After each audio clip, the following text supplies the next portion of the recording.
sipping Douce, boy, this ain't your daddy yet. He in the Cadillac, me, I'm in the Maybach. This ain't great.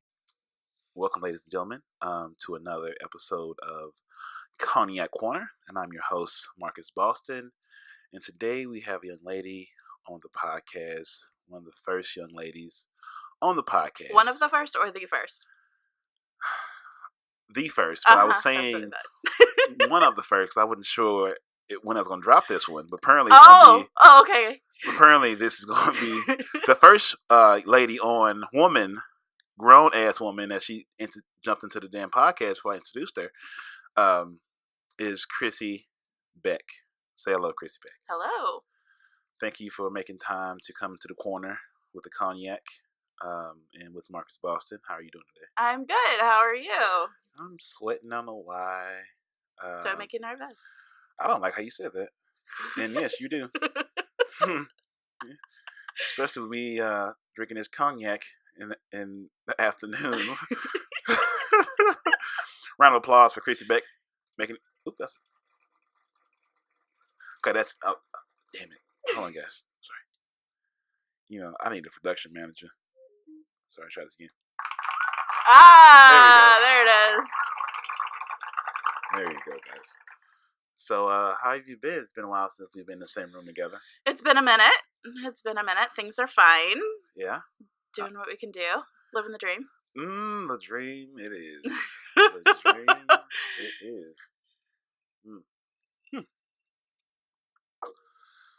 So, Chrissy, being that you are the first lady on the corner, do you have any questions for me? Let me give you the floor to ask me any questions that you've ever had about me. We met in the digital world over one of my many accounts in the dating app land last year. Yes. When did we meet? I don't know. I wish I was better at remembering these things. September? No, it was before that. I want to say it was summer. It had to be late summer. Yeah. August-ish. Maybe. Somewhere around there. Yeah. So I think I was at I was working at the out in St. Peter's at the time. No? Before that. I was at the zoo? So that's April then. That had to be spring. Damn, I'm sorry. I wish That's all right. Yeah. Yeah, because I was excited for leaving the zoo, thinking I was free, which leaving the zoo was a great thing. I could never go back. I don't believe in going back, at least in that sense. People, it depends, because I've done a lot of fucked up shit. Not in the worst sense, but like I've grown. I always grow each relationship, so I always feel that if it comes back around, maybe I'll be better this time. Always you true. Will be better. Yes, but will we both be better in the same time? Because timing is everything. Yeah. But I don't even know where I was going with that. I have no idea. Anywho, here we are. So let the audience know about you. What are you doing? What's going on? Let me get your way. Just talk about yourself. Okay. So, I am a single mom. I have 2 of my own children, but I still continue to take care for my stepchildren. So I have two of my own boys, plus an additional boy and girl.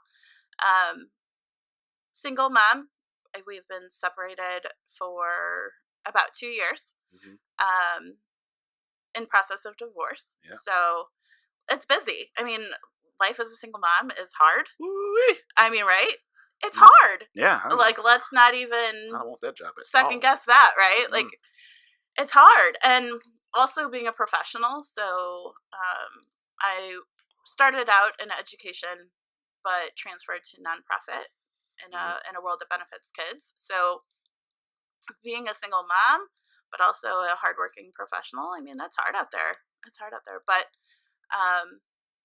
you find ways to have your fun and make your mark. So, and the fun part you speak about, that's where I came in.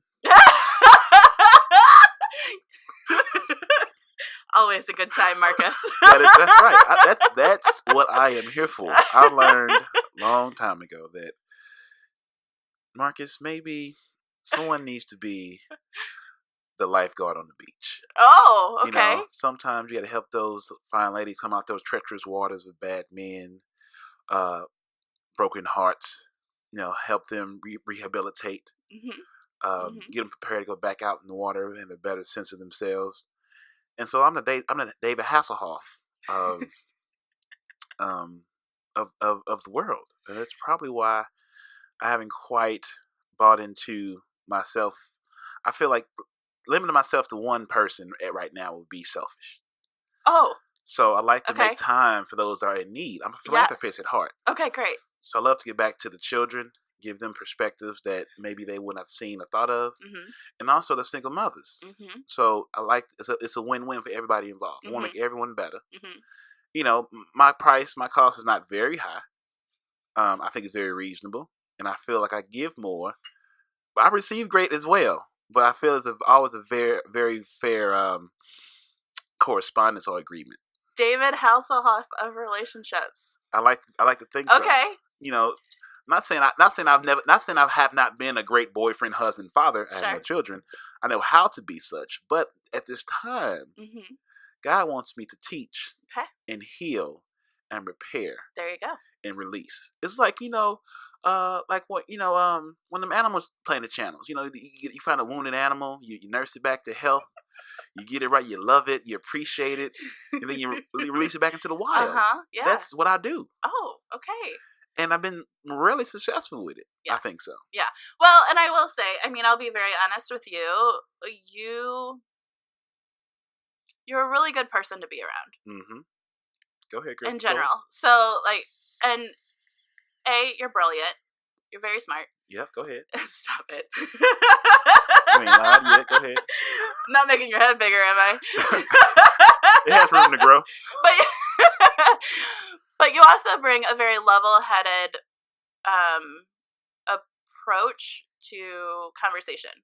So when we did meet, I had been, I mean, my husband was out of the house, like a little over 6 months, maybe. And so that part of my life was hard. And so for someone like you to sit down and talk about relationships, that was helpful. Yes. So thank you, David Hasselhoff. You're welcome. Of relationship. You're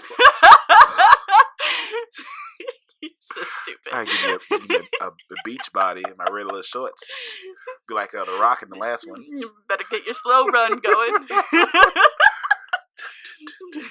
Your nice red swim trunks. Now I want to play the damn song if I could find it.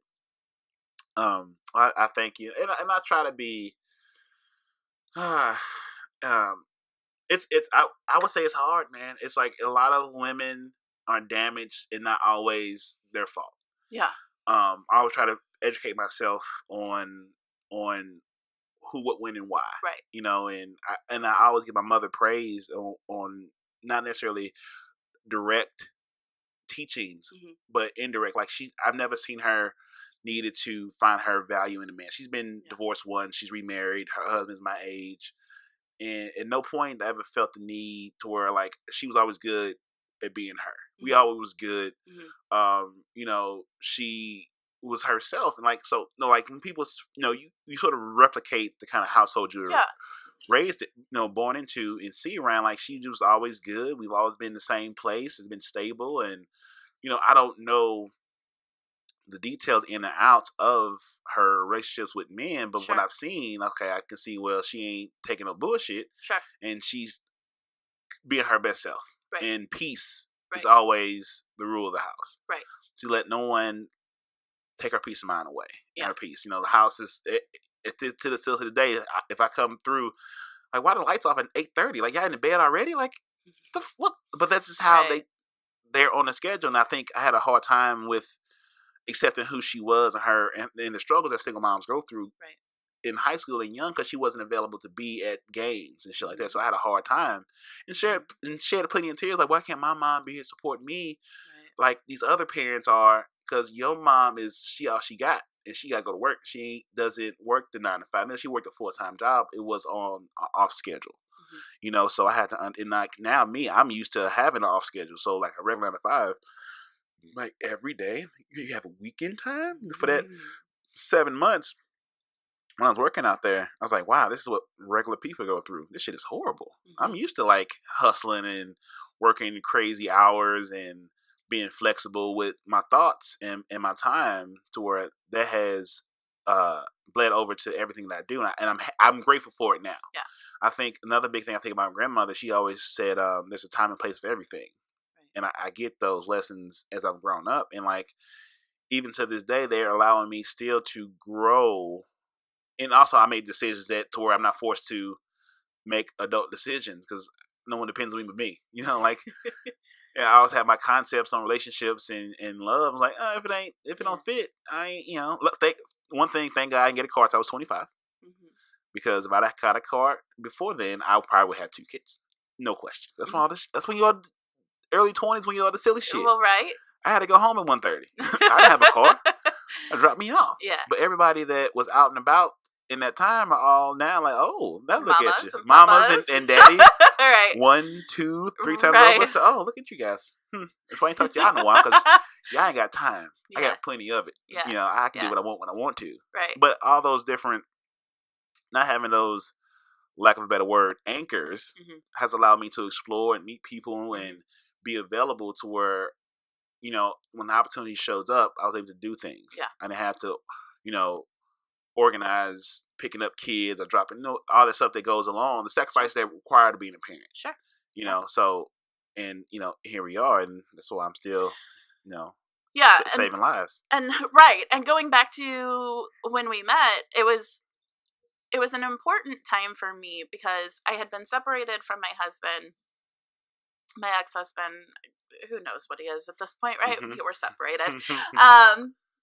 Process of divorce. We'll call him my ex-husband. So, at that point in your life, as a single mom, you're trying to figure out, okay, how do I balance work with kids on my own, and then navigate a relationship, and then what lessons I'm teaching my kids too. So, you know, there is no book on how to be a mom or how to be a parent or how to organize your time in order to fit in the laundry, so you don't have to send your kid to school with second day underwear. Like, damn, you know, like not appropriate. So, you know, how do you figure that out, and how do you navigate it? Well, you mentioned that we met on one of the beautiful apps, one of the electronic forces out there. And so not only was I in a place where I'm trying to figure out how all of this works, but then and having conversations with these other people, like, how do I find somebody of value who doesn't just want to get in my pants, right? Who can provide me what I'm looking for, which at this point is just support, companionship, things like that, without some sleazeball coming into my house, because I have to protect my kids. My kids come first. So I have to protect our peace. I have to protect our space. I have to protect who we are as a family. That comes first. Right. While also trying to find a way to get my needs met in terms of a companion or a male, or just even a friend, somebody that I can confide in and talk to. Yeah. In my particular relationship with my ex, total antisocial, like homebody, did not want to deal with anybody. So when you told me that story, I said, the fuck? I said, did no one love you enough to say this motherfucker's trash?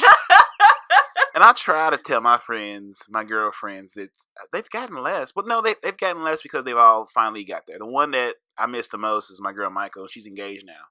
But like, you know, when we was in these streets, like Bonnie and Clyde, of course, forever they thought we was a couple, because why would she not want to be with me? I mean, let's be honest. Love you, Michael. And vice versa. It's that big head again. There it is. I saw it. Hey girl. Hey you.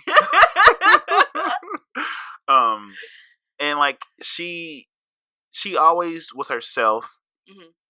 And she put her time in. She went through her knuckleheads, and I gave my opinions, and I think she learned a lot from osmosis, and I let her develop, and she found a guy that they fit together, and they're engaged, and she's happy, and you know, and I miss I'm happy for her, but I miss having her around. Sure. Because, all my best friends have been girls, because this is where I naturally, I have a comfort in being able to talk just about anything and bullshit and blah, blah, blah, where guys aren't socialized or programmed or prepared or built to have the level of conversation that I require to be happy with, for the most part. Or if they are, they're not always here. Like I've had my Sebastians. He's great to talk to. We agree about a lot of stuff, but he wasn't always here because he lived in California. As where Cecil, we can have a conversation about anything of depth and bounce ideas and get perspective to where like it's hard to find in another man, because most men aren't vulnerable enough to have those engaging conversations, to be themselves, not what they think they have to be, or play these super masculine roles and blah blah blah. So I've always had girls as friends. That's fine. That's fine. Or they just don't want to have that conversation. Yeah. So like their happiness might not lie in those conversations, and instead, some men, their happiness lies in video games and making sure their car's polished. Yeah. I'm out. That's not where I am, but that's where some people are. Like, some of the dudes that I talk to, they just want to be surface level. Mm-hmm. They don't want to go there. It's a lot of work to go there. Sometimes causes pain and uncomfortableness and growth, right? Like, I don't want to do all that. That's scary. Yeah, I said, give me some growth. I'll take a whole helping. I'll take 2 servings of growth. Yes, let's get deep. Let's go. I found women don't want to go deep. Like, I want to go deep out the box. Who fucked you up? Who hurt you? That's my favorite question. So who hurt you, girl? Come on. Let me save you. Come on these shores. Hop on this buoy. Let me bring you on the shoreline. Give you this mouth to mouth and get you resuscitated. All right, David. Saving lives. That's what I'm here to do. How can I help you help yourself? And I enjoy it, but I understand why I feel that way, because I was raised around a bunch of women. I didn't have those falsehoods of masculinity around me growing up. So I spent my time around my mom, grandma, cousins, and even with that, I was around them, but it wasn't like they set me down and said, "This is what blah blah." I just sort of I was observant. Mm-hmm. I always listened to understand, not to reply. Mm-hmm. And I wasn't pressured to do anything. I didn't do a lot of things till damn near after high school. I probably didn't get into self-enjoyment until I was 19. I didn't know what the shit was. I went through my whole high school career. I didn't know what that was. Oh, that's sad. What the fuck? It's not sad. I'm happy it happened so late. I'm hearing these stories at 14, 13. I was just playing with water guns, not knowing I had my own water gun. I was just happy to be here. I was playing my Sega. I didn't know what this meant. No one explained to me. I wouldn't ask no questions. I was like, well, I want to know why my balls hurt, but I'm gonna go back to sleep. But it was until I was out of high school. I said, oh, surprise! No one should start this early in life at all. This is powerful. I'm glad I'm mentally mature to understand. Oh, this is trouble. Yeah. Oh, okay. Yeah. I'm so glad I was mentally mature enough to understand. Sure. What the consequences that came with that. Yeah, I understood the cost. I never been naive. I never had that blind, young, and dumb shit. Like, I was like, no, I could die tomorrow. Like, I'm not finna. That's like a bad idea. Mom says, get home, street lights. Up. Mom, get home. I understood that if I piss my mom off or do some rebellious shit, where you going, bro? You ain't got no daddy. Your whole family on your mama's side. Now what? Mm-hmm. I don't want to test everybody. I'm like, my sister did. Mm-hmm. She tested. Mm-hmm. My sister's doing great now, but I remember when the summer, I think I was out of town or some shit, and she went on her rebellious thing. I was like, I'm in Vegas, so I don't know what you want me to do, but can I come sleep in that room when I come back? So do I get off the couch into the bedroom now? Because I do as I'm told. I just tiptoe around this. Yeah. I was like, I don't want no smoke. I remember I cried a lot when I was a child. She didn't have to whoop me because she just yelled. I was, I'm sorry. I don't have time for all that. I'm not built for all this back and forth. Mm-hmm. I love peace. Mm-hmm. Mm-hmm. And so I was 19 with that, and I was 21 when I actually got into the pool. So I was swimming around. I said, interesting. Mm-hmm. This is what we're doing. Mm-hmm. I'm so glad I got in this shit late, because this shit is horrible. This is why you should not be doing. I'm glad I understand all the nuances of this motherfucking gauntlet, this motherfucking finish stones. Because this shit is real. Yeah. I can understand how if you get involved with something so powerful and so overwhelming before you're mentally, emotionally mature enough, how you can make bad decisions, chase the wrong things, or ignore red flags, and you, by the time you realize the shit, what it is, you've made some very adult decisions. Now you have adult things to deal with. I was able to enjoy all this shit. But it's funny how many people choose to ignore the adult portion of that, right? Like, so, you know, we touched on levels of conversation and how some guys just choose not to go there because it's hard. Yeah. But that's part of it too. So women, men, everybody makes those choices. So I'm going to go do adult things, but ignore the adult consequences that come with that. Or I'm not going to have those adult conversations that circle around with it. And all of a sudden you come up itchy or whatever. Yeah. Like, not cool, bro. Yeah. So, and there's so many people that just make those irrational choices. And don't even understand like how and why they throwing it all away. Like you still see people, men. I mean, always like I just got onto a book, but I've read plenty of books explaining how monogamy is a social construct. It's not a human natural thing. You know, like I think our best selves as human beings were when we live in a very damn, another big word I gotta get right. Here we go, guys. Egalitarian. It's like when the example is like when we lived in a tribe of like 150. Before the patriarchal system, before we were hunter gatherers. Okay. To where the women, as all smart men, hopefully have great women that they listen to, the CEOs of their life, and the men in the village wasn't concerned with who child it was. Who it could be anyone's child. So like as we get to the phrase, it takes a village to raise a child, because we all we got in here. You know, we might go hunt and bring some meat back, but it's the women that are keeping us fed through what they're doing. You know, and we're more as a species more closely related to bonobos in the way they sort of navigate their troops than we are primates. But you know, when you're scientists, you got to think about the year it was discovered and how science breaks down. Also, just as flawed as like race is a fucked up construct and you know, a social one.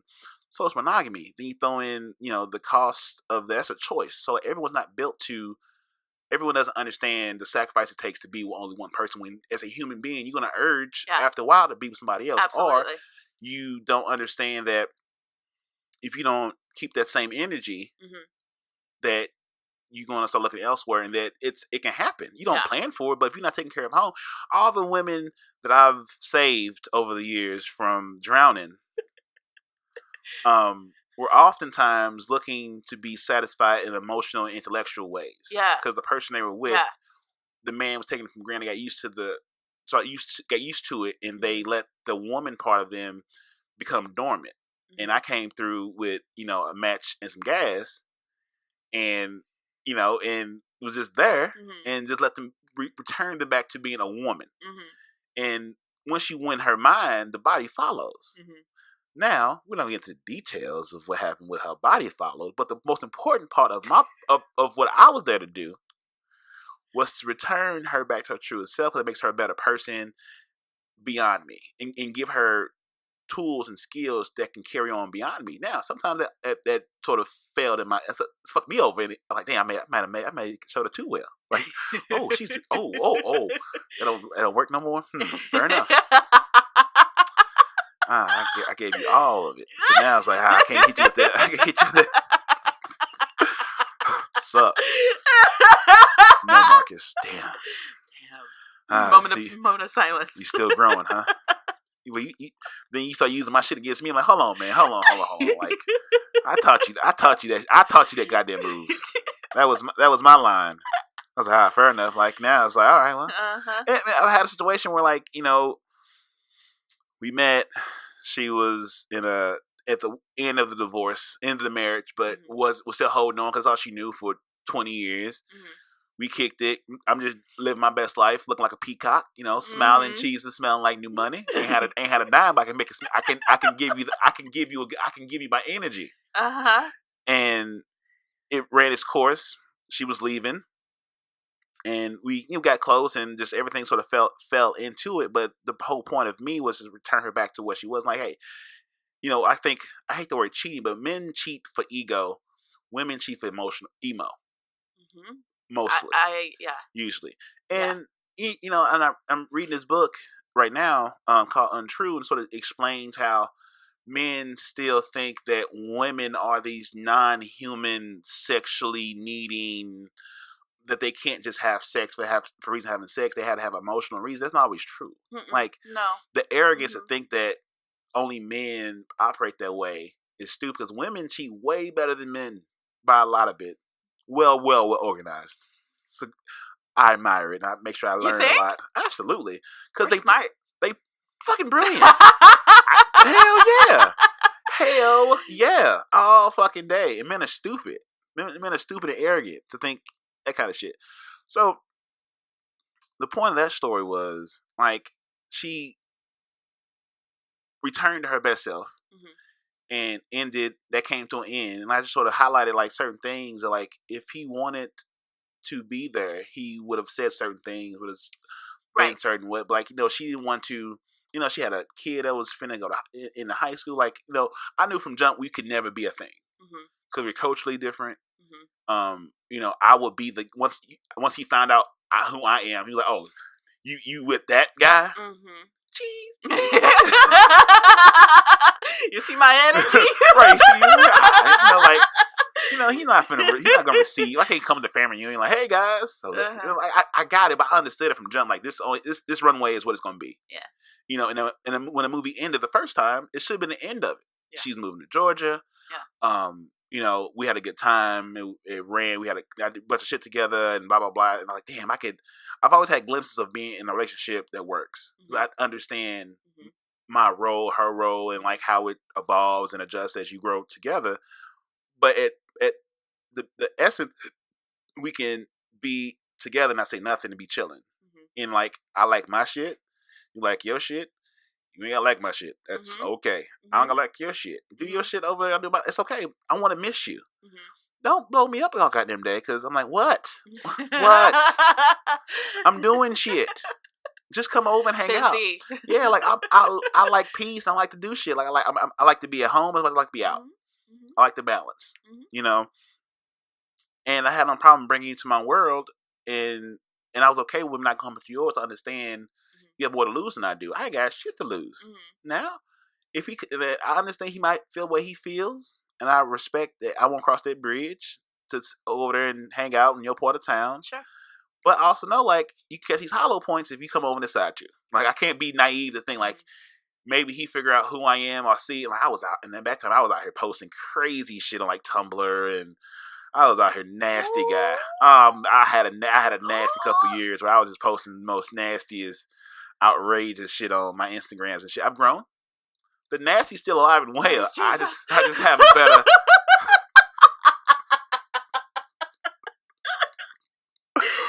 The disgusting part of me, in a good way, is still alive and well, but I have a better control of when and where to show it. I know how to harness it, time and place. It has a location. Right. And so, but I never was naive and thought, okay, this shit can go left quick. But, this is the path I've chose, and God's plan better than mine. I'm ready. But let's go. So that first movie ended, tears and bubbles and shit, because we really had a good bond. And she moved, then she came back, and like the sequel's never as good as the original movie. Neither is the third. Never. It never is. It's never the same, because when you're apart, you spend time growing, right? And it's much more difficult to come back together once you spend time apart. And she went to Georgia, and then it panned out. She kept having hope that he was going to be somebody he's not going to be there. I just might as well just figure out a way to end it. Yeah. And it's not really amazing how fast a man can like find something new or find someone to replace that void when you can say it's her fault that we got divorced and not own up to how you led her to that decision, because she didn't want to. She would have rather had a happy marriage and been good. But like you say, a man can always find a woman that's willing to be that role again. You know what I'm saying? Like, there's always more women and men in the world. So like, if you have certain things or tell a story, woe is me. So someone, I'll be oh, she did you wrong, blah, blah. I'm like, so she's having a hard time now sort of finding that. I mean, dating as a woman to find a quality man is hard because men are trash. And there's more good women in the world than good men because the world doesn't produce good men as they produce good women for a host of reasons. Mm-hmm. I mean... So I feel like, from my perspective, and this is Chrissy's world, right? Like, from my perspective, I have a list of needs. Mm-hmm. And in terms of dating and going out and finding a companion to move forward with or whatever, like, I don't need you to be perfect. Nobody's perfect. I'm never going to find the perfect man, right? Like, I feel like that person does not exist. Yeah, there's no perfect woman either. Exactly. So I have a list of needs. Mm-hmm. I have to find somebody who can fulfill those needs. And then I have to be okay with choosing to ignore some things too. Like, I wouldn't even say no. I'd say to accept certain things about him. There we go. Yeah. Yeah, that's a better word. Thank you. So, like, yeah, so... Marcus Boston. AKA David Hasselhoff. Thanks for the lifesaver. You got it. Yeah, like, finding somebody who can fulfill those needs, but then also being able to accept the things that are not going to change, or that mm-hmm. it's okay mm-hmm. if you leave the toilet seat up sometimes. Like, you know, like, what that I can pass on. That's all right, you know. But, like, better at that. Like, at home, I put it down. But, like, at the other house, I leave it up. I'm like, D, shit, Marcus. Right. But then I think it's also very important to, in the early stages of finding those relationships, to be able to communicate what your needs are, because you have to know as a potential suitor, you have to know what the needs are of the other person, mm-hmm. but then also be willing to do the work to maintain those needs. Yes. Because if that's not something that you can truly do, then the relationship won't succeed. Right. So I think with my experience, I've learned that, because with my experience, You're so silly. Where's your red shorts? On these pants. Bring out that 6-pack. I got a bottle of Douce. How about that?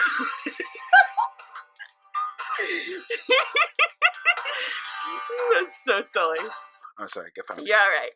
So yeah, like, I think with my experience, my entire relationship with my husband, it was a big mistake.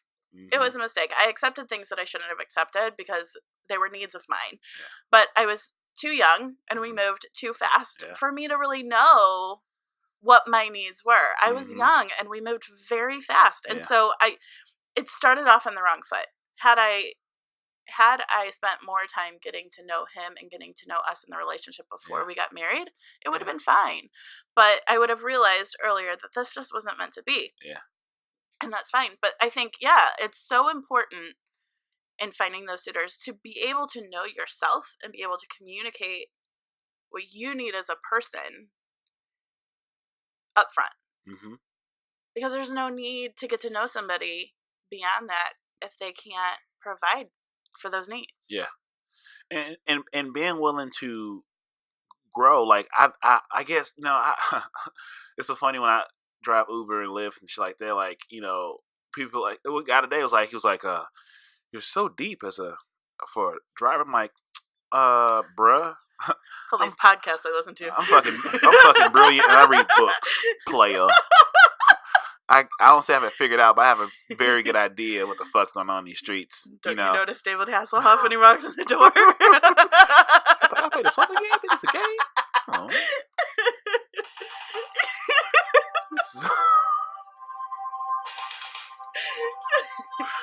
I'll say, what are you, over 35 with children? Just my type.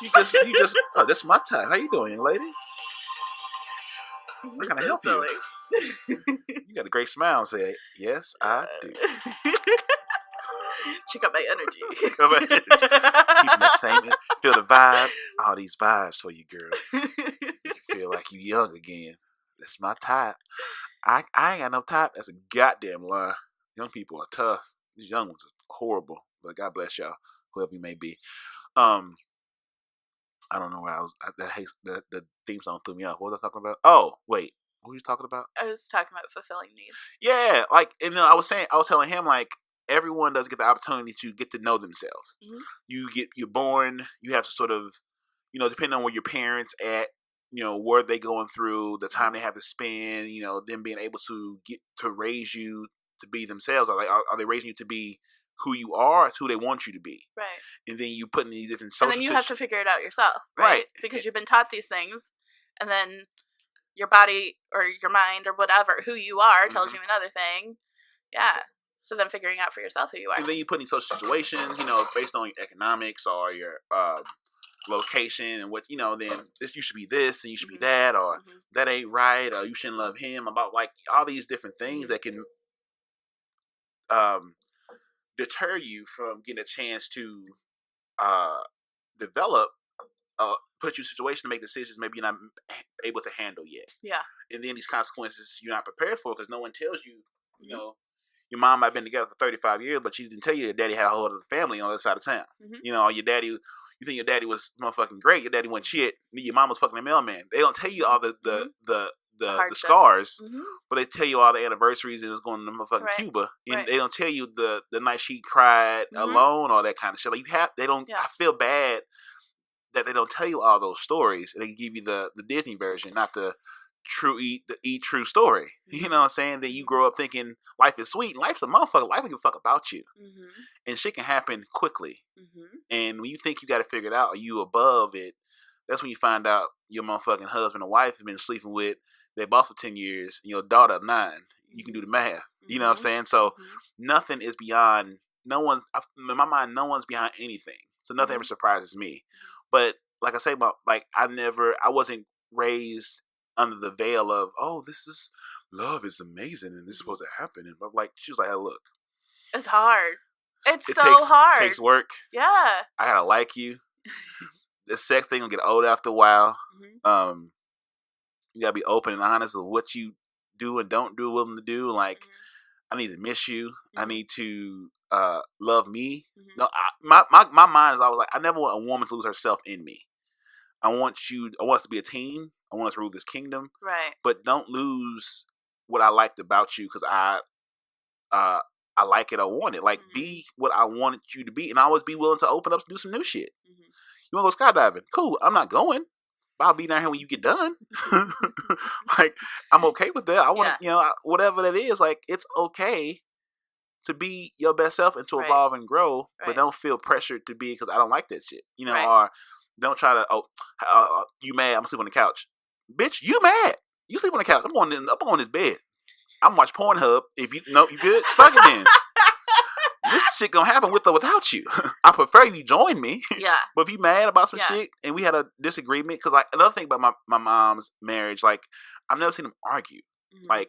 Never seen them yell and scream. So how do you then figure out how to argue with your significant other as a grown adult if you haven't seen that play out? Yeah. I don't feel that's real. That's not real. I've seen them have conversations. Right.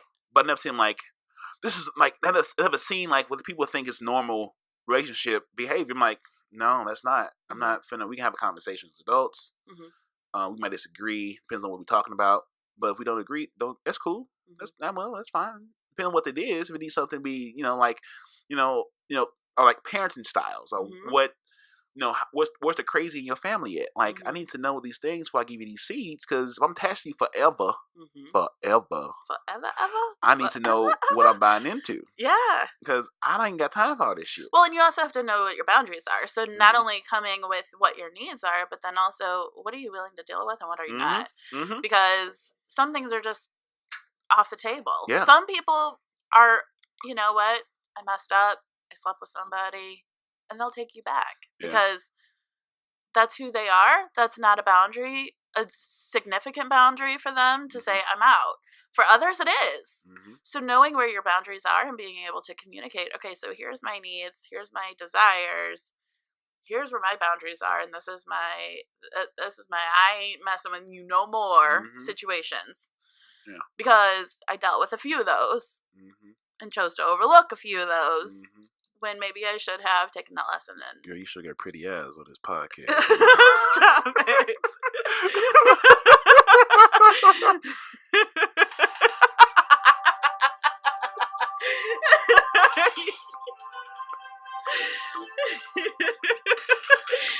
All right, David.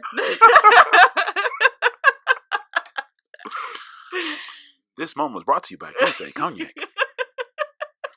Enjoy wherever you find your liquor at. That's in the city because you can find it in the county. I get my liquor in the county. Find it. Yeah, you'll find the county. I'm a county girl. Yeah, duh. I'm a county girl. It's okay. I mean, a lot of your people are city people, and listening to your podcasts. Thus far, a significant amount of your people are city people. I'm a county girl. Yeah, we got players for the county. We got county players.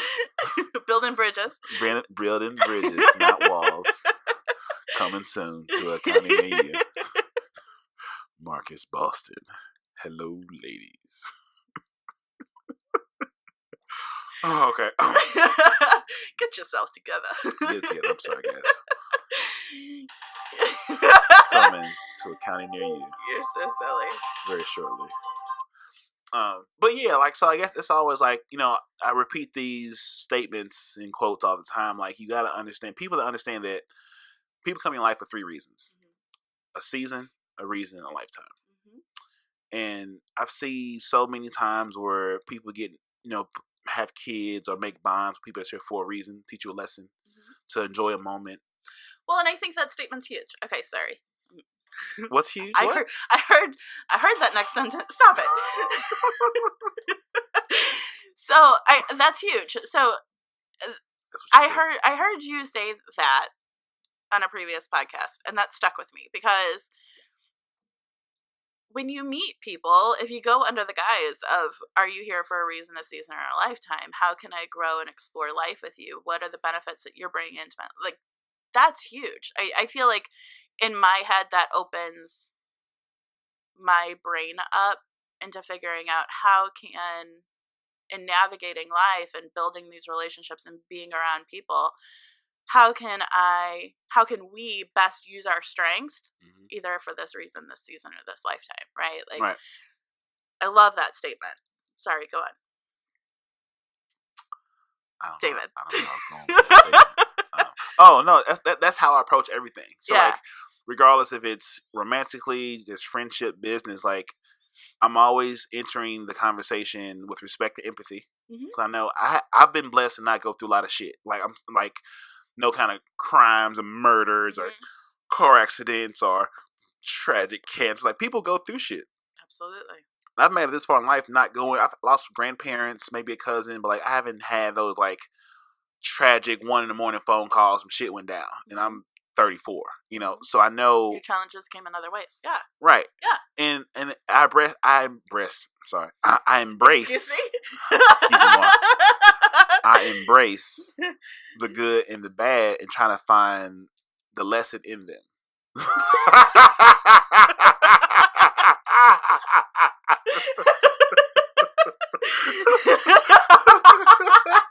I gotta stop drinking on it. That was damn screensaver. Get your life together, dude. And so I always enter situations with that when, like, now it's to the point where when I know it's a challenge or a challenge in front of me, I just embrace it and know it's gonna work out. You know, I just say, I don't know how it's gonna work out, but me saying it's not gonna work out it's gonna come true. So I'm gonna say it's gonna work out. What needs to find me will find me. I'm gonna do what I can. No, it's just almost like the serenity prayer. You know what I'm saying? Whatever I can handle, I'm gonna handle. What I can't, I'm not gonna worry about. And I need to know the difference between the two.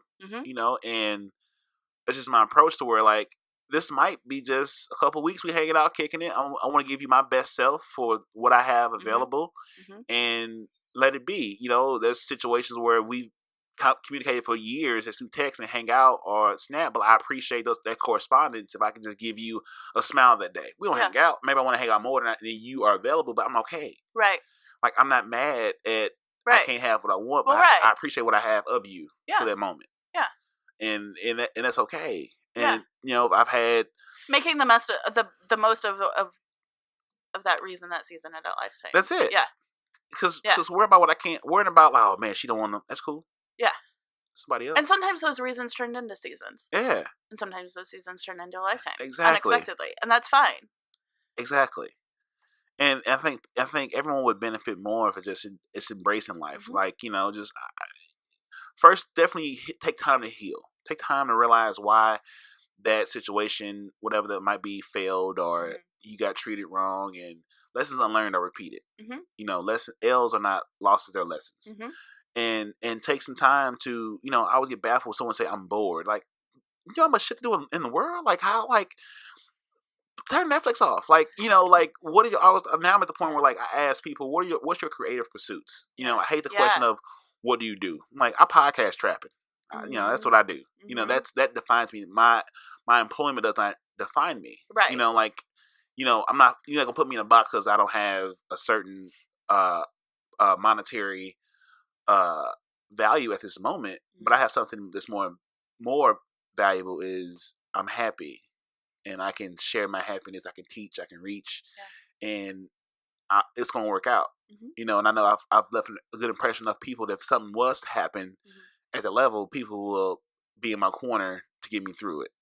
Because why would they not? Because it'd be vice versa. I try to be as accountable, available, consistent as possible, and all the time. Even sometimes it might cost my sleep, but I know tomorrow could be it. This could be the end of it. So I want to leave something, some kind of legacy. And thought process. Say, hey, when he was a good guy. I always want to lead with character and compassion because the world needs more of it. Right. And understand, like, you can't buy that. Either you have it or you don't. Right. And the world needs more of it. Yeah. Yeah, and I think about, there are so many people out there who, when you're trying to engage them in conversation, it's, what do you do? Right? Like, that's the common question. What do you do? Or where did you go to high school? Or what's going on? And there's so many people who are just good. They're good. They don't want to be bothered. They want to turn on Netflix when they get home, and they want to do nothing. And then they turn 45 and they say, oh my God, I wanted to do that with my life, but I didn't. Yeah. And so, and that's not who I'm pursuing. Like, that's not the type of person I'm pursuing. And so I do feel like it's important to constantly grow and thrive. Like, what are you doing with yourself? Where are you going? Where's your whiteboard with your next steps? Like, if you want to be somebody, if you want to go do something important, put it on a whiteboard. Make it happen. Why gotta be white? I'm just asking questions. Chalkboard? Black History Month. I'm just throwing it out here. Black History Month. I don't want to smoke. It's Black History Month. I just want to know. Black is beautiful. It is beautiful. And I know that. Hey.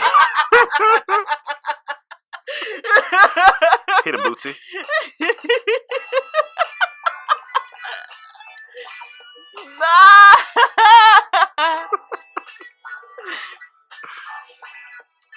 Okay, so I have a question for you. Go ahead, girl. I'm gonna like turn the tables here. Talk to Marcus Boston. Stop it. What's on your mind? Talk to me. So I have a good friend. We've been friends for a long time, and it's a boy. Okay. His name's Mr. Brown. We'll call him Mr. Brown. Okay. So he has a perspective. You had touched on monogamy and how it's a social construct and it's difficult and it's not. Absolutely. Yeah. Okay. So we had a conversation that made me think deeper because what I value so much about Mr. Brown is that he always has a perspective that is contradictory to mine or makes me think in another way. A way that's not normal for me. And so that's what makes us such good friends because we're able to have these very real conversations about things that challenge each other and our beliefs and our perspectives. Okay, so he brought up this idea that I had never thought about before. He said, most relationships that fail, let's say 97, I don't know, I'm pulling a number out of my hat, right? Like 97% of relationships that fail because one person or the other cheated, which ultimately was why my relationship failed. So, if you took monogamy out of this situation, if you took it out as the expectation, if you took it out as an expectation to a relationship, most relationships would then start to succeed. Okay. My turn? Go ahead. Yeah, go ahead. Communication. Like I've had women that were in a poly situation to where he's not talking poly. So what is he saying? So he's saying, like, if we're together, my focus is you. I'm not actively pursuing other people. Okay. You're my person, right? Yeah. Like, we're in this relationship, we're in this together. But let's say you had a bad day. Yeah. I'm going to go fulfill my needs somewhere else because you're not willing to do that. You're busy. You're doing your thing. I'll go do that. I'm not going to come back and tell you. You're not going to ask questions. That's not going to work. Right? I thought so too. No, because you signed on to be in a monogamy. You signed on to be in monogamy. So you can't do that. It's one thing you can't. That's just not. That's unfair. If she signed on to be with you and only you, and you gave her the impression. But if the communication was up front to say, like, hey, what I do in my free time, this might be a thing. Then she's stupid for signing that contract if she's not built for it. If she's not built for that, then she shouldn't sign that. She shouldn't sign up for it. If he was upfront and say, hey, sometimes I love you, we here. But I like to sometimes hunt. I feel like that's and chase something random, just for the sake of the game. Yeah, and I'll do it safely, and you'll never know, and I won't be messy about it, and I'll do it in a level of respect, and she's okay with it. Okay, but in my head, it's like asking for permission to every so often go find somebody else. Like, he's being upfront about it, so he's asking for the permission to do it, which, thank you for that open, honest communication. Yeah. That would take a special person. I mean, I think it's more common than we think. I think we don't hear about the wins as much as we hear about the losses. So I think... and that's why I brought it up earlier, like defining your boundaries, because some people that would be okay with that. Yeah. You know what I mean? Yeah. I mean, I've taken, deep dives into communities where, the husband is all on board for his wife to be involved in some stuff. Right. And he's comfortable, he's there filming, like, blah, blah, blah, but they have... But I feel like at least that has been a decision where all parties are involved and they're all active in the situation. That's a different situation than... we're in a relationship and you're not fulfilling my need at this moment. So I'm going to go find that need somewhere else and then come back home. But I don't even take it as you explain. It sounds like she's taking it personal. Like she's doing something that he's fulfilled something she can't do. It's not about her. That what he's doing, it's not about her, because you are doing something that is making him happy on a level that he wants to be with you day in, day out, to where if he wants to go out and hunt rabbit, it's not because you can't cook it or your rabbit's bad. I just want to go hunt rabbit, and then I'm come home and we're gonna be good. Well, that's a me thing. That's not no side at you, because I love being with you and being around you, and you make me feel ways and blah blah blah that this rabbit can't make me feel. But I still like to hunt rabbit every once in a while. But what if that rabbit goes from every once in a while to I like this rabbit more? Well, that's just being... And I feel like that's why there is a line of monogamy, right? Don't you think? I mean, it's it's hard. It takes work. And if he comes up front and say, "Hey, I want to be with you, but I'd like to hunt rabbit sometimes, but I'm gonna hunt rabbit in a way that's not messy. It's respectful. I'm not gonna bring it home. I'm gonna do some protection, and I take that risk. It's still a risk, and it could go left. It turn to a whole shit show." But that's where you have to make a choice. You want to is he worth that risk? Of that possible shit show? Right. That's and he dope for at least being upfront about it, because most guys just go do the shit. Absolutely. I praise him all day long for that, and that's something that he feels very strongly about. So he's looking for a companion who would be okay with that. Which I feel is he'll find somebody. He'll find it. It's gonna take some work. Yeah, it's gonna take time. It's gonna take work because he's going and he's living his true self. I'm just trying to think, like, if I, as a person, was in that situation, could I ever be okay with it? I mean, dealing with another human being is a risk in itself. Yeah. You're never going to... it's just... Jesus, yes. As a friend or romantically, it's a risk. Yeah. Like, so once you choose to deal with another person, you're just going to have to believe what they tell you and hope for the best. Right. Either way. if you don't want to take the risk, then you have to deal with nobody and buy you a cat. That's also a risk, or buy a robot. It's just dealing with other human beings is risky. Cats suck. The scale of, I mean, I think no, I'm not gonna get into that conversation because people I'd rather do a fish. I just rather not do any of it and read a book. I mean, it's all just responsibility. I like to keep it to a minimum. People are enough. I don't need to buy a problem. Mm-hmm. I deal with people enough. People are hard. Yeah, that's enough energy. Yeah, and I do it. Don't get me wrong. I love the back and forth engagement with people, but they're still fucking hard. They are. But I mean, she had to make a decision. Is he worth the risk? Dealing with people, dealing with anybody. Me dealing with me working with Cecil, me working with me having you here. Everything I do with another human being is a risk. Me driving my car at home is a risk because other people are driving their cars. Mm-hmm. Life's a risk, but I'm happy to have it because everyone don't have one today or tomorrow or the next 20 minutes. But and the benefits that come with it. Yeah, you gotta weigh it out. It's okay. It's okay. We're gonna run this course. We're gonna have a good time, and when it's over, it ends. Well, and I would say, all day long, every time I talk about my previous marriage, I mean, it was messed up. You know that. I remember telling you about it, and you were like, "Oh my God, Chrissy, you need to write a book." I said, that doesn't make any sense. How did you put up with all of this? Every day? All of these things. Every day? I mean, right? I don't even shower every day. I'm just kidding, guys. I do. But I say all day long, it has made me a better person. It's made me who I am. There are so many lessons I learned from that. Mm-hmm. So many lessons. And so many experiences that I had that it's made me know myself better. Yep. It's made me know my boundaries better. It's helped me to grow. Mm-hmm. And it's going to help pose me for somebody else in a better place. Yeah. I agree. Moving forward. So, although it sucked, I'm so thankful I went through it because I can't imagine where I'd be had I not done that. I'd be a whole different person. Yep.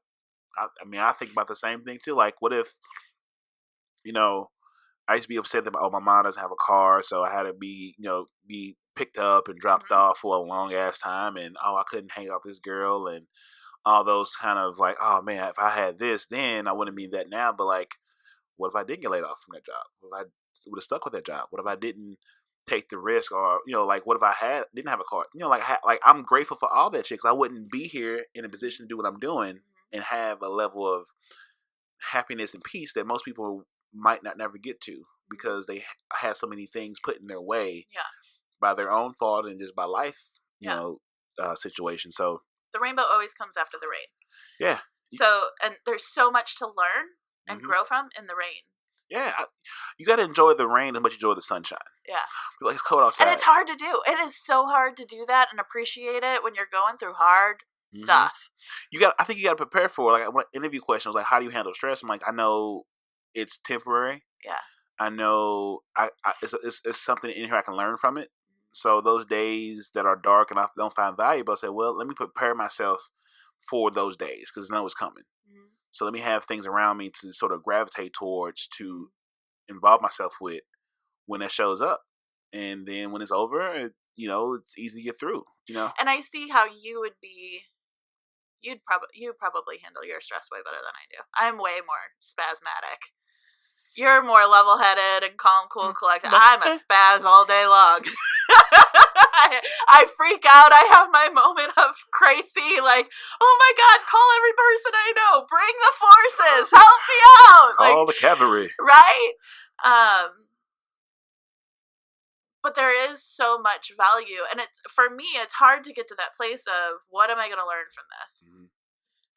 But when I get there, it's good, right? So taking those moments to then figure out what my lessons are and then how this is going to change my future. It's important. Yeah, I agree. And everyone is, I guess I value time as life is long, but it's short. It's a contradictory statement. It's true. Another good saying in my head. The days are long, the years are short. That's what I think. No, that's a better version of what I said. I I think that's a quote by somebody. Yes, you are correct. Somebody somewhere. Damn, I was gonna say something. Let me get my thoughts right. Is this me sending you the lifesaver this time?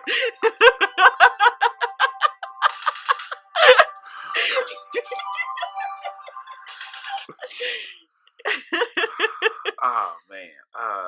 Damn, it was good too. I don't know. They come back to me. Another thing that you brought to my life that I don't know if you know this impacted me, but it's meditation. Oh, yep. Yeah, I mean, I think when at the point that we were talking, I mean, there was so much in my world changing at that time that, like, you know, you go through this moment of panic and paranoia and stress, and I wasn't sleeping for the life of me. And you're like, oh yeah, I meditate. And I was like, oh, you're stupid. Oh wait, let me try this. You meditate, weirdo. Right? Let me feel my body. Relax from the head to the toes. Like, I was like, what's that going to do for me? Yeah. But holy peace. Mm-hmm. Finding that peace in the storm was, at that moment, critical to getting beyond it. Because here I am, single mom, 4 kids, great job, demanding job, figuring out how to live life with him no longer in the picture.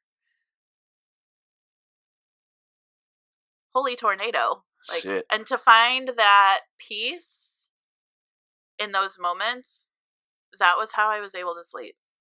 I'd go to sleep because I was meditating. It bored me. No, I'm kidding. But it brought me to that center. Stop it. You're so stupid.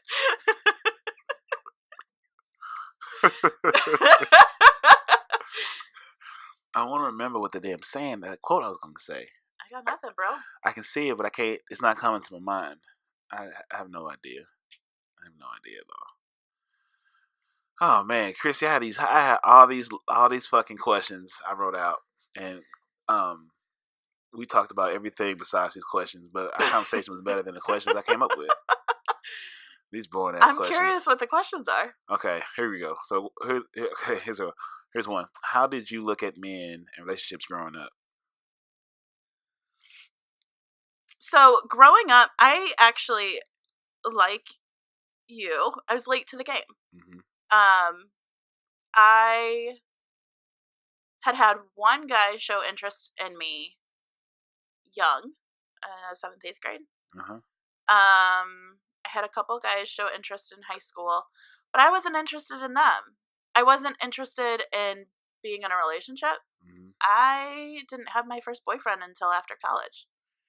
Damn, after college. After college. That's why you got taken. That's why they got you. They saw Bambi and said, "Oh, look at this." Well, right. So she has no idea. I didn't. No, I legit didn't. I know. So I know the look. You talking to? Never mind. Go ahead. So from my experience, it was right after college. We met right after college. I was teaching at the time. Mm-hmm. He was my first relationship. I had 2 or 3 boyfriends before I got married. And I think that was, again, a huge part of that. Mm-hmm. I didn't know. I found a guy who loved me. Yep. I was excited about it. It felt good to be in love. Don't trust them feelings. Right? Like, wait till the dust settles. Should've learned. But I didn't know. I was young. I was naive. I wanted to believe in the good of people. That believe in good thing. I think that's a horrible socialized thing to women, to where the women will see the good in people, especially men, knowing men are fucking trash. In my mind, everybody's guilty. Men, you might as well throw your ass off the motherfucking boat. But I don't think I knew that he was trash. It don't have to be him. All men are trash except Marcus Boston. Except Marcus Boston. Except me, I'm great. But yeah, everyone's guilty. Yeah. So growing up, I don't know if I had like a thought or an opinion on You had no idea. You was a doe. You just a little baby walking around wide-eyed, bushy-tailed. Yeah, I'd be like, oh, he's cute. And a hunter with bodies on the head. He's cute. Oh, he's cute. He knew it. I know, and I but mm-hmm. That's why I didn't really develop a strong opinion until older. I don't have the moral. I have too high of a moral compass to take the does down. You know, like I know the tools I have within me. I have a great smile. I'm smart. Yeah. Very ambitious. Yeah. All those things that women often tell me they are great, and I've proven to be correct. And I know it will be easy for me to take advantage of women that clearly have no idea of what's going to happen to them.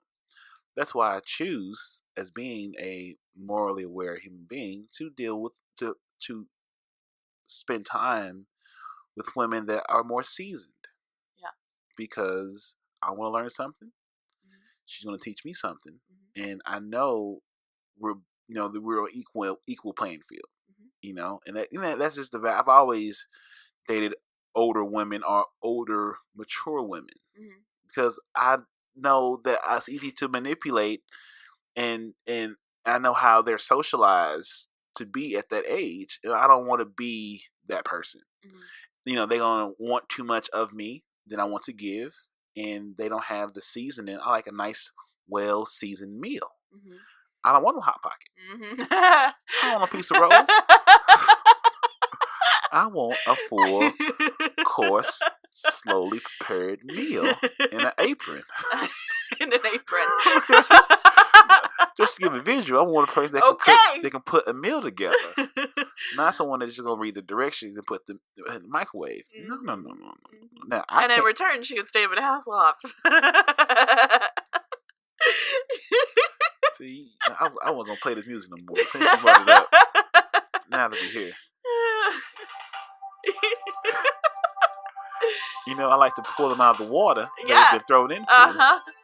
And I want to enjoy that meal that they offer. Right. And get them back and rehabilitate them and put back into the world because, and who knows, maybe the next one I rehabilitate might be the one that might be in a position to, whatnot. I put nothing off the board because I'm always evolving and growing. Yeah. And I leave all the doors open. I believe in the open door policy.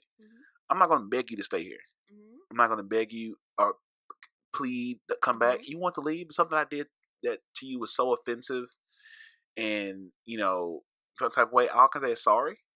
And if you need to leave, then do so. And vice versa. If you come back, we can see where we at when we get there. And that's just how I choose to live life because, it falls back to those three things: season, reason, lifetime. There's no reason a season can't turn to a lifetime and vice versa. Right. Depends on what it's going. But I just make sure make myself available to those things. Right. Maybe to have conversations of depth before we get that far. Yeah. And take everything into account and be open and honest. Just easier to weigh. And lying is exhausting. And making sure that it's still providing its best outcome. That it's still good for both parties and that it's still providing growth and encouragement.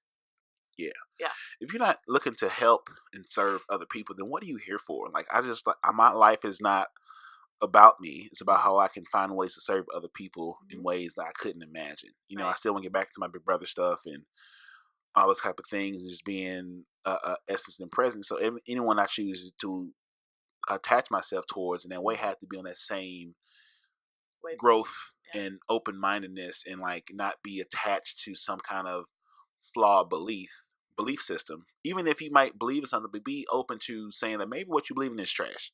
And this is why. And that's, but now I was working on this thought, maybe people are so attached to beliefs because they identify it not only with themselves, but to someone. You know what I'm saying? I'm not going to change my belief system because my mama said it. Well, your mama don't know shit. Your mama is a human being that's flawed. She fucked up too. Your mama might have been a hoe.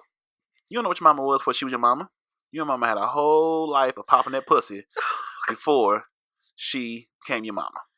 She might be didn't want you as in the first place. Let's be honest. Can we have a conversation?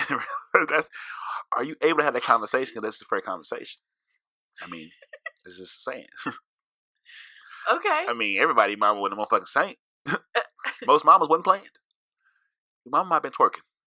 Your mama might fucked half the hood. We don't know. But it's okay. Your mama might have been Kim K. We don't know. It's your mom, I get it, but maybe she's not who you think she is. Just because she been married to your dad for 25 years, I mean, she wasn't fucking your uncle, your play uncle for 15. Let's just say, let's just be honest. Okay. It's so funny how men want women to be nasty, but then saints. You can't have both ways, bro. Can't have a holy porn star. That's how it works, bro. If she's holy, she's boring. If she's a porn star, well, she can grow into somebody very, very respectable. I'd rather take my chances on somebody that's embraced her humanity than someone that's like, oh no, I can't do this. Can't do what? What you don't? Okay, interesting. That's where we at. Now I hit him with the. Let me tell you something. Oh man. Okay, Chrissy. Okay, let me give you a couple more questions and get you out of here because we all gotta do things beyond the podcast. What would you do differently in retrospect to I mean, you just sort of said it, like you would have taken your time, you would have taken more time to get to know him as the monster he is, which many men are trash, so it's like he just a bunch of a lot of them. I answered the question for you apparently. Yeah, I mean, I would have taken more time. However, quite frankly, I don't know if I would have done it differently again because of where I am today and what I have learned from it. So I'm almost thankful, you know, and quite frankly, I was so happy. Yeah. I was so happy for a while. I was really happy. He brought a lot of joy to my life for a minute. So, I mean, I'll take that. You know, I don't think I would have changed really anything. I've got 2 fantastic boys, and 2 stepchildren that I love with all of my soul. So that's some joy and pain there from you Frankie go. Beverly and the Maze. For you young souls out there, you know, this is soul and B. This is when they would have instruments and shit, was making music. Hit it. Sorry, guys, I'm drinking. Oh, sorry. Yeah. So that's where I am. Let me see. How is dating with kids? You sort of spoke on that. Just you got to protect the kingdom. It's hard. It's hard. It's hard in general. Yes. It's super hard with babies. It's super hard. Fuck yeah. I mean, so like, you were mentioning the people who want to talk to you every 5 minutes. I don't have 5 minutes. Like, I need to say hi to you in the morning, and I'll say goodnight to you at night, and then maybe we'll get a couple texts in the day. I got laundry. Like, I got laundry. I got kids. I got bath time. I got homework time. I have to work. I'm busy. And I was thinking about this the other day because at my point in life, I'm 35. Okay. I just turned 35. So for me to date,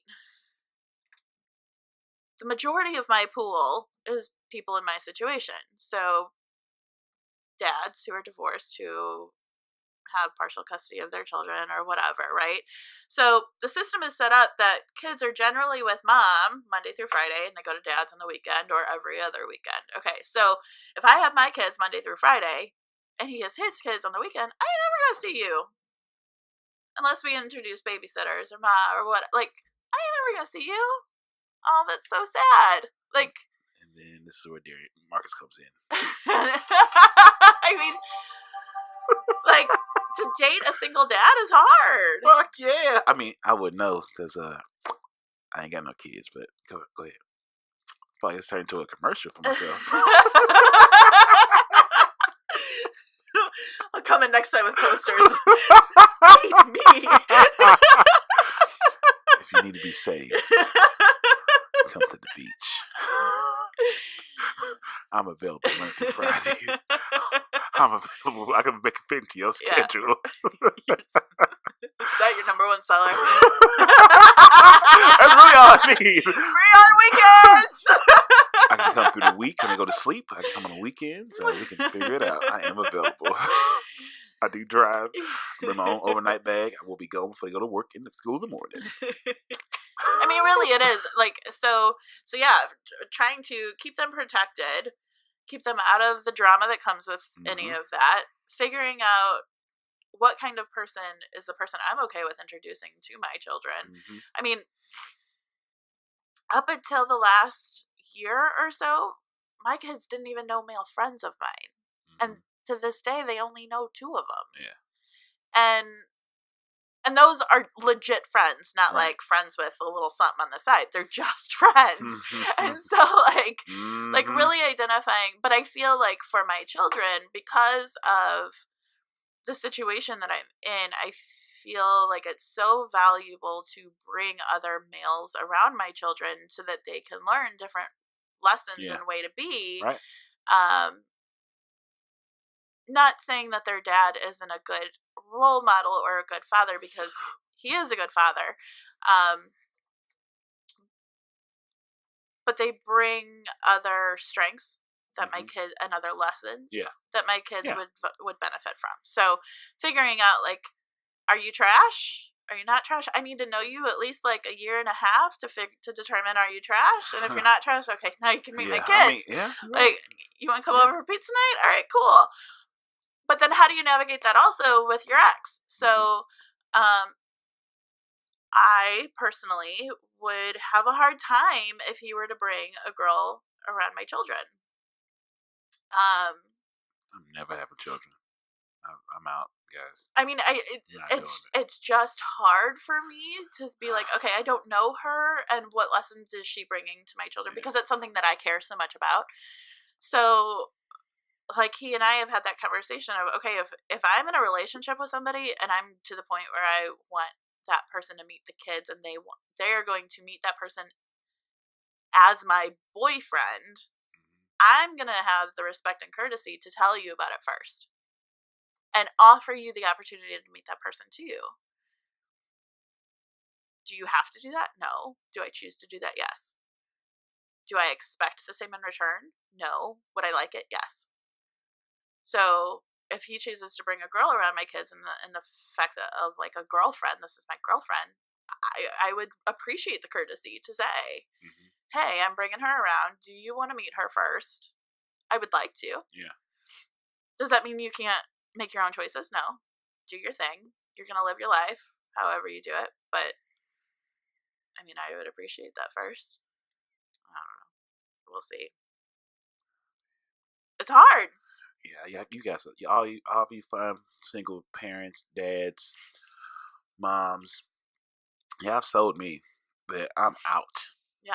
I just want to be, I'm so settled in my mind to be this stepdad of the year, to where I just come in like, oh, D's great, and God damn it, Marcus is great, and yada, yada, yada. Yeah, that's it. That's all right. I got to focus on, like, we can ease me into this. If I want to deal with you, we vibing. I don't need to meet them children. I'm gonna say them little motherfuckers. I mean, them kids, no time soon. Ease it in. All right. You see, I mean, the dad works out. We can chop it up, see where his mind's at, see where my mind at. If this is what we're gonna do, and that's fine, because I'm gonna win every time. Yeah. Because I'm just dope like that. You're dope like that. You know, maybe just me be loving. Well, and there's plenty of people out there who are like, I don't care what she has to say. I'm gonna do me. This is my life. She's not in my life anymore, and that's their dynamic, and that's cool.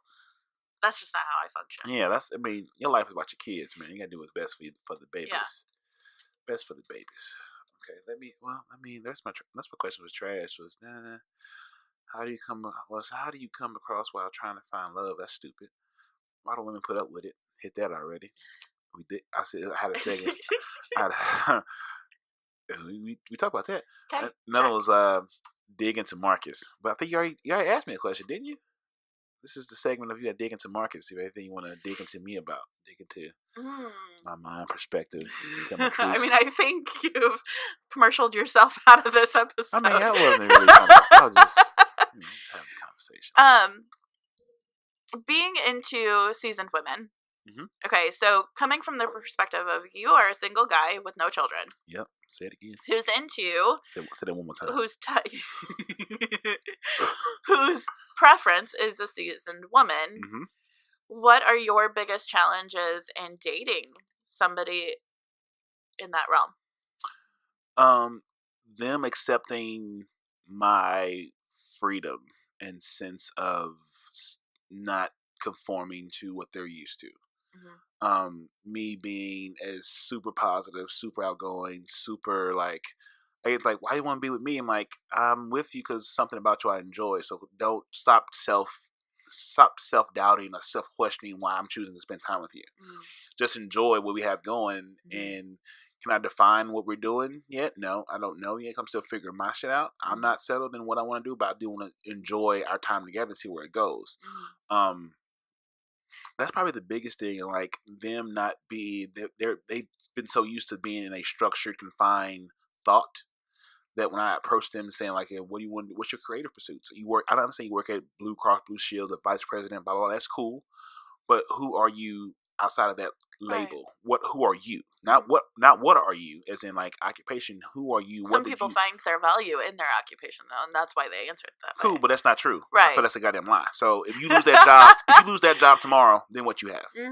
What that's what I want to know. And them being unable to answer that question makes them uncomfortable because now I'm getting to the shits. Now I'm deep diving. I'm getting to that. The Olympic pool now. I like to be in the deep part of the sea because you know why?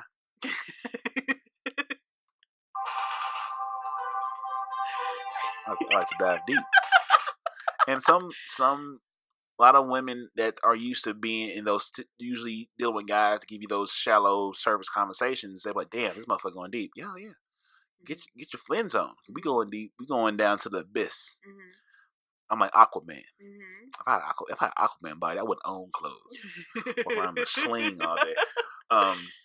But that's probably the biggest thing is that I hit them with such a high level of comfort and communication and intelligence and questioning everything they identify with. They almost come off as being attacking or like just me coming off in a level of like, know it all, whatever. I'm like, no, I just want to get to know who you are. What defines you is not a label placed upon you. I don't believe when you was 12 or 13, you said I want to be VP of Blue Cross Blue Shield. That wasn't a good goal. Right. That's what you sort of fell into. But like, what do you do creatively? What do you read? What do you, what do you watch? Not regular television, like document. Like that's the question. Like, what do you read? What's your creative pursuits? What defines you as a human being? Not your table, not your occupation. And women that can't answer that are the ones that you don't get that far because you've never been hit with that kind of questioning. Because most guys hit you with the generic bullshit. I'm not generic or I'm not bullshit. Well, and you're not status quo, right? I mean, I feel like same goes with guys. There's guys that can't do that too, and for me, that's unacceptable, and that's not where I am in life, and that's not the type of person that I'm looking for. I'm not status quo. Yeah, I'm great. Yeah. And I'm going to great, right? Like, good to great. So, God damn it. Woo! Yes! Yes! Right. So I hear you there. Yeah. I hear you there. That's probably the biggest thing. And even when I talk to girls my age and younger, in that realm, they're so distracted by everything else. It's really hard for them to focus. Because they're raised in a generation that went below me where they've used to have all these neural stimulants to where they're so distracted by bullshit that you don't have to define yourself. You define yourself, shit don't matter. So that's now like, can I get you to focus on this conversation and let you define your own self, not being defined by people around you. So like, one side is not ready to swim deep. Other side is not even able to get in the water because it's so fucking distracted by the shiny sand. So I'm like, oh, well, it's just, look at the thing. I'm David Hasselhoff, and I know how to navigate all this shit. Unfortunately, just willing to deal with it and getting through it. And like I say, everything doesn't always pan out. Either. Yeah, it's okay. Yeah. Keep moving. You have things to do. Always something to do. There's always a page I could have read. Always something that could be done. So I'm never bored. Right. If I text you back, believe you are important because I could have not. And so quickly too. Some shit. You replied to me quickly. I try to be very responsive. I try to be very, very responsive. As soon as I get it, I can give it right back. If I don't get back to you, my type A personality appreciates people like you. Yeah, hey, right back at it, baby. I don't want you to know I'm here for you. I'm available. That's something I work hard to be and subscribe to. So I'm not that person because my phone is on me all the time. Is somebody actively dating, as a male who's actively dating then, mm-hmm. what would be your biggest piece of advice, or especially somebody who dates by meeting people online sometimes, right? Mm-hmm. Like, what would be your biggest piece of advice for the women out there looking for love and relationships? Any question you have, ask any question you want to ask. Don't be afraid to ask the question if you want to know. Mm-hmm. And don't be afraid to ask a follow-up question. Don't ignore a bullshit answer. Mm-hmm. Trust your gut. Mm-hmm. Look at the details of what you're not seeing or what they're not showing. Just live your truth. You know, like time is we say days are long. Days are long and years are short. Did you say? Yes. Was it? Yeah. That what you said? Yeah. It's like, just ask a fucking question. Yeah. You know, get to know it, and if you're not feeling it, then keep it moving. Find the value. Women got to understand you are the fucking prize, first and foremost. Now, I say that to you ladies, and I mean it, but I'll tell myself that because I am the prize, but I've worked hard to be this prize. Mm-hmm. I've given out a lot of plan Bs. No, I'm just kidding. Is this table clean?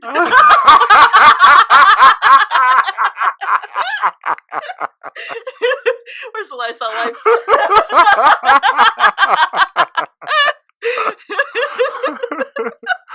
My glass is sitting here. My mouth is open. I've been breathing this air down here. Air is not clean, but yeah, don't be afraid to ask the question. And like also like men want to be wanted as well. I hate women that want to be chased. I like to be chased too. Like text me first. Yeah. You know, hit me up. You know, saying I like to be desired as well. I don't want to feel like it's a one-way street and I get like dry ass fucking answers on a relationship. Why? Like what? Like, you know, like nothing more turn off than like someone that their clock is like ticking so loud I can fucking hear it. You're not the person gonna knock that clock off and be the worst fucking person. So chill the fuck out. Yeah. Once again, season, reason, lifetime. Yeah. Just enjoy people that come in your life. See where it goes. Yeah. You know, if you feel it, feel it. If you don't, you don't. And keep shooting. Yep. And just keep shooting. Yep. That's okay. Like, and also, like, I find women that are attracted to that are interested in something beyond themselves. Like, I like to do this. I like to be in the crafts. Like, you do something beyond your title because you're open to someone, but you're not looking and thirsty. Yeah. You know what I'm saying? Like, so when you find someone, embrace them, let them come in. If not, it don't work. You know, you have to be safe, but the thirst is not attractive, and the person that's going to enjoy that thirst will be the wrong person. Right. So, yeah, that's to answer your question. I don't remember what the question was, but I know it was a good one. Well, and I think above all, it's important just to have fun with it. Yeah. Because if you're not enjoying yourself, then the other person's not going to enjoy themselves either. No. And then what's the point? What's the point? That is it. Go home to your cat. Yeah, I don't have no goddamn animals. I just collect books. And it's amazing how big the book question is. Are people being bored? Like, you know, do I read all my books all the time? No, but like I'm always interested in a new book. Mm-hmm. And I admire people that say I have a book collection. Don't impress me with Jordan's motherfucker or heels. I do like heels, but I would also like to see some books in that motherfucking closet too. Just throw it out there. So any ending gems for the corner of cognac with Marcus motherfucking Boston?